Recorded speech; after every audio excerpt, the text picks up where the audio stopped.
You know, plants don't have voices, but if they did, this one would be screaming. This is the Amaranthus, a wonderful summer annual plant that provides amazing color in the landscape. There's no other plant out there that can even begin to touch the brilliance of the foliage of this particular plant. And yes, these are the leaves. These are not the flowers. The flowers on these plants are really rather nondescript, and you can see them clustered all along in here. The brilliant foliage is there to attract insects to these little small flowers and carry out pollination. Now, this plant is oftentimes very rarely used in landscapes, and the reason for that, I think, is that we've moved to transplants these days. We want to go to the nursery and buy nice blooming transplants. When this plant is young, when it's only about this big, the size you'd buy it at the nursery, it looks rather dull. These brilliant colors on the foliage do not come out until the plants get more mature and taller. And you can see these are quite tall. They are fabulous at the back of a flower bed. So if you see Amaranthus for sale at the nursery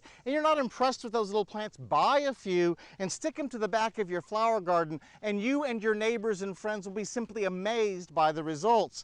Now, when I was first getting started in gardening when I was in high school, I grew these plants from seed, and if you like to grow plants from seed, this is an easy plant to grow from seed. Put out the young plants and you'll have these beautiful, beautiful things. So Amaranthus tricolor is the name for all these brilliant colors in the leaves. Joseph's coat is another common name that people use, but think about adding some of this old-fashioned spectacular plant to your summer flower gardens. Forget it growing. I'm Dan Gill with the LSU Ag Center.